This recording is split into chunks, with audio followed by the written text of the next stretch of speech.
canopy and the use of tree legumes. And that together with the bodies of water. We've got 2 dams here, one below the orchard, which reflects the winter sun up into it, and another pond just above it, which is our water storage pond.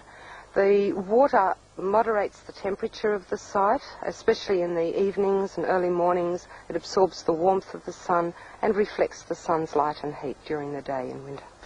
Here you can see how this system was started. Once again, we used the pigeon peas, the perennial pigeon pea, as our initial pioneer to provide shade and protection for our young fruit trees.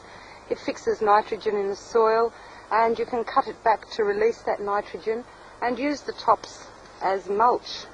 One of the other lovely things about the pigeon peas is the bees love to forage the flowers for honey, and these pods, when they're ripe, you can harvest the seeds and they make an excellent pulse. It's like beans or peas, split peas. Under these protective plantings, we've planted out our sensitive tropical and subtropical fruits. Here, for example, we've got a baby cinnamon tree, and so the canopy around here protects it from the impact of heavy frosts.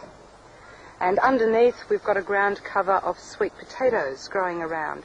So we've got a productive ground cover which helps to suppress the weeds and functions as a living mulch. Most of the fruit trees from our subtropical and tropical areas are actually understory plants of the rainforests. So what we've done with this system here, we've actually mimicked or simulated the strata of the rainforest. As you know, the rainforest has plants on many different levels. We call this stacking in permaculture. One of the first things that we planted here were the tree legumes, which are now starting to get up and give us a nice high canopy, like the Tipuanu tipu. And then as we move down through it, we find fruit trees on different levels. Here we've got our custard apple coming through. Understoring under it, we've got the Japoticaba. And then understoring under it, we've got coffee and Davidson plum. And then right down below that, we've got a ground crop of turmeric, which is now dying back for the dry season. We can harvest the tubers now from the soil, and we'll have our own turmeric for making the most delicious curries you've ever eaten.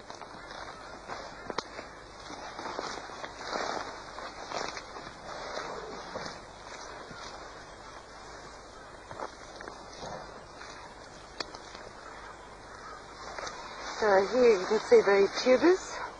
Looks a bit like ginger, doesn't it? And it's the same family, in fact.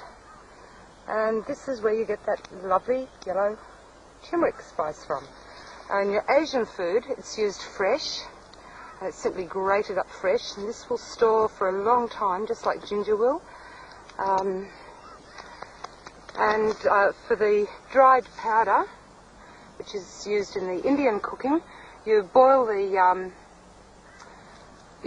tuber up, and then you dry it, and you grind it, and you can see the nice yellow colour in there. When we look at where and how our subtropical and tropical plants fruit, that'll tell us a lot about where they sit in the structure of the rainforest. Now here we've got a custard apple, and this, like many of our tropical and subtropical fruits under its own canopy. So we know that this is something that loves to fruit in the shade. So it's an understory plant.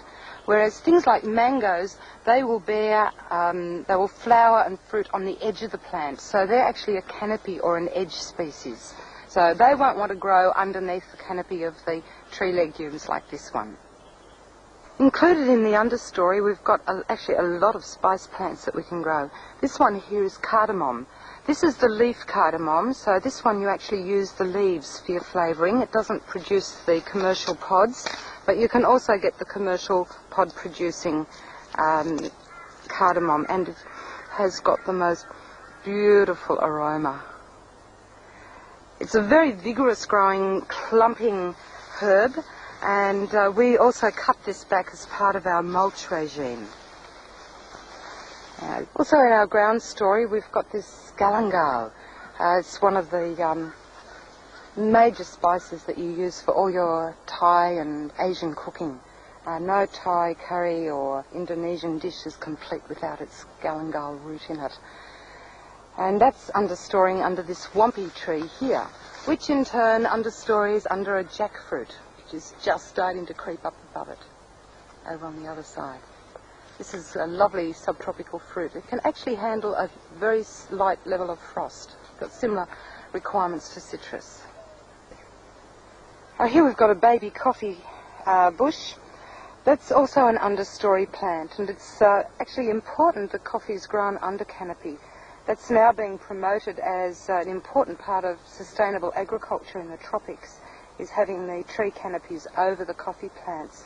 So if you want to be 100% ecologically sound with your coffee drinking, you should be buying coffee that's grown under canopy, and preferably organically. Here we've almost got a closed canopy, and what you'll find is down here in the understory, under those low light levels, all our weeds have disappeared. So now we can start to bring in more turmerics and galangals and our understory spice crops.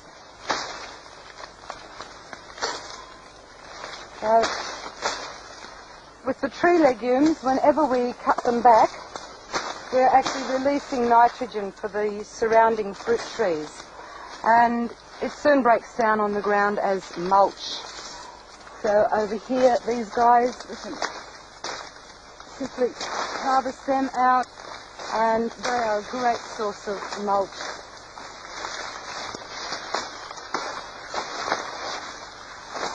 So we've got an almost self-mulching system in here. So it's important to have a lot of native plants in with your exotic plants, to have an ecologically sound food forest. So here we've also incorporated a lot of our subtropical bush foods, and one of the gems is this one. This is the small leaf tamarind.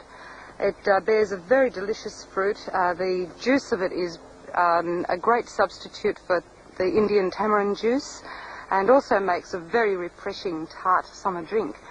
This tree was reduced down to something like 15 or 17 trees in the wild. It's an endangered species. So we can contribute a lot to biodiversity by incorporating species like this in our productive food forests. Of course, no tropical or subtropical food forest is complete without its bananas. They're a wonderful fruit, and they're also evolved from or been bred from the understory wild bananas of the Asian forest. Birds can be one of the major problems in orchards, pinching your fruit. But they generally go for fruit for moisture and for the tartness of unripened fruit. So it's important to get a lot of these native fruiting species in the orchard. This is the sweet Pittosporum, which the birds love, and it's native to our local rainforests. Also, your local lily-pillies and things like that will be an important part of your orchard.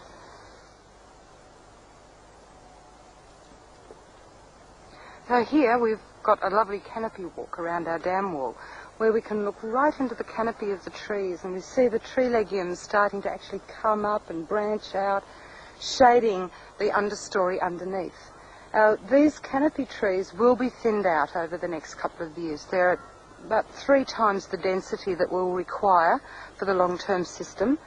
So next year we'll be starting our first thinning out of those